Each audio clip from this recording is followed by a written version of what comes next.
నమ శివాయ సర్వేజన సుఖనోభవంతు. శ్రీ శ్రీ కర్ణాటక యాత్రలో మనమైతే ధర్మస్థలంలో అయితే దర్శనాలను పూర్తి చేసుకున్న తర్వాత ఇప్పుడైతే కుక్కు సుబ్రహ్మణ్యేశ్వర స్వామివారి దేవస్థానానికి అయితే రావడం అయితే జరిగింది.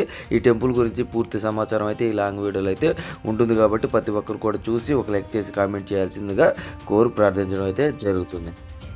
ఈ టెంపుల్కి నైటే రావడం అయితే జరిగిందండి. ప్రతి ఒక్క యాత్రికులు కూడా నైట్ హాల్ట్ అయితే ఇవ్వడం అయితే జరిగింది. ఇక్కడైతే రూమ్స్ తీసుకున్నారు. మనిషికి 200 రూపాయలు అయితే ఛార్జెస్ అయితే అవడం అయితే జరిగింది. ప్రతి ఒక్కరికి కూడా దర్శనాలు ఎంతో అద్భుతంగా అయితే జరిగినాయి అనమాట. ఆ వీడియో చూద్దాం.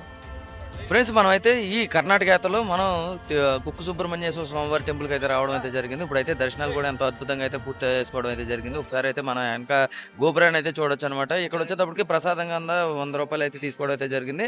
ఇక్కడ తీర్థ ప్రసాదం జల ప్రసాదం అయితే ఇవ్వడం అయితే జరుగుతుంది అనమాట. కంపల్సరీ అవి ఎవరైనా ఇక్కడికి వచ్చినప్పుడు కంపల్సరీ తీసుకెళ్లాల్సిందిగా కోరుచున్నాం. సర్వ నివారణి అని ఈ తీర్థ ప్రసాదం అయితే చెప్పడం అయితే జరుగుతుంది. ప్రతి ఒక్కరు కూడా ఆ విషయాన్ని గమనించి ప్రతి ఒక్కరు కూడా ఈ తీర్థ ప్రసాదాలు అయితే తీసుకెళ్లాలని నేనైతే మనస్ఫూర్తిగా కోరుకోవడం అయితే జరుగుతుంది. ఇక్కడ నుంచి మనం వేరే టెంపుల్కి అయితే వెళ్ళడం అయితే జరుగుతుంది. ఇప్పుడు టిఫిన్ చేసిన అనంతరం మనం అయితే బయలుదేరడం అయితే జరుగుతుంది. కూడా దర్శనాలు ఎంతో అద్భుతంగా అయితే జరిగినాయి అనమాట.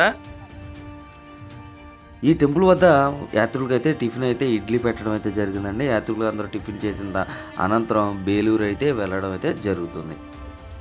శ్రీ కుక్కు సుబ్రహ్మణ్యేశ్వర స్వామివారి టెంపుల్ లో చాలా అద్భుతంగా దర్శనాలు అన్నీ అయినాయి అనమాట. ఇక్కడ చాలా ఫ్లోటింగ్ అయితే తక్కువ ఉండడం వల్ల టెంపుల్స్ మొత్తం కూడా చాలా ఒక అరగంటలో అయితే దర్శనాలన్నీ పూర్తి చేసుకుని ఇక్కడైతే టిఫిన్ అయితే చేసేసి బయలుదేరడం అయితే జరిగింది. బేలూరు అయితే వెళ్ళడం అయితే జరిగింది. రోడ్ అయితే చూడండి చాలా అద్భుతంగా బీ పాయింట్ అయితే చూసుకోవచ్చు. మనకి ఇక్కడైతే కొబ్బరి చెట్ల కన్నా ఒక్క చెట్లు ఎక్కువగా ఉన్నాయి అనమాట. ఇప్పుడు మీరు బ్యాక్ సైడ్ చూసి మొత్తం కూడా ఒక్క చెట్లేనమాట. అదే విధంగా మనకి రోడ్లు అయితే చాలా అద్భుతంగా ఉన్నది. ఇప్పుడు వరకు వచ్చిన యాత్ర మొత్తం కూడా అన్ని కూడా ఘాటీలేనండి. ఇప్పుడు మనం అయితే ఇక్కడ నుంచి మనం ఘాటీలన్నీ దిగిపోవడం వెళ్ళడం అయితే జరుగుతుంది. ఒక్కసారి రోడ్లు చూడండి చాలా అద్భుతంగా అయితే ఉండడం అయితే జరిగింది కదా. నెక్స్ట్ మనం టెంపుల్ కాడికి వెళ్ళిన తర్వాత అక్కడ వీడియో చూద్దాం. ఆంధ్ర నుంచి కర్ణాటక వెళ్ళినప్పుడు కంపల్సరీ అక్కడ ఉన్న ఫుడ్ ఐటమ్స్ కానీ అలాగే ఇలాంటి సోడాలు కానీ ప్రతి ఒక్కరు కూడా ట్రై చేస్తారు. అలాగే మేము కూడా ట్రై చేయడం అయితే జరిగింది. రోడ్డు పక్కన ఇలా షెడ్లు వేసి మనకి చాలా ఐటమ్స్ అయితే అమ్మడం అయితే జరిగింది. అందులో ఇక్కడైతే సోడా ఫేమస్ అని చెప్పడం అయితే జరిగింది కాబట్టి మేమైతే సోడా అయితే ట్రై చేసామండి. అలాగే ఇక్కడ మొక్కజొన్న పొత్తులు అలాగే లాంగ్ బజ్జీలు కూడా వేయడం అయితే జరుగుతుంది అనమాట. పెద్ద బజ్జీలు అనమాట. అవన్నీ కూడా చూడొచ్చు. అలాగే ఇక్కడ కుండ సోడా కూడా ఉన్నదండి. అది కూడా ట్రై చేసి మనం అయితే బయలుదేరడం అయితే జరిగింది. మనం వెళ్ళే రోడ్డు మార్గం మొత్తం కూడా కొండలతోనూ కాలువలతోనూ చాలా అద్భుతంగా అయితే కనిపించడం అయితే జరుగుతుంది. ఆ దృశ్యాలు మీరు కూడా చూడండి.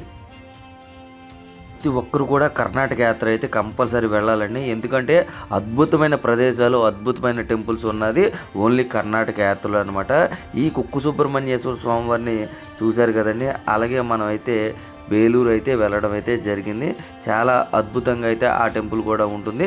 ప్రతి ఒక్కరు కూడా ఆ వీడియో పూర్తిగా చూసి ఒక లైక్ చేసి కామెంట్ చేస్తారని కోరుకుంటున్నాను.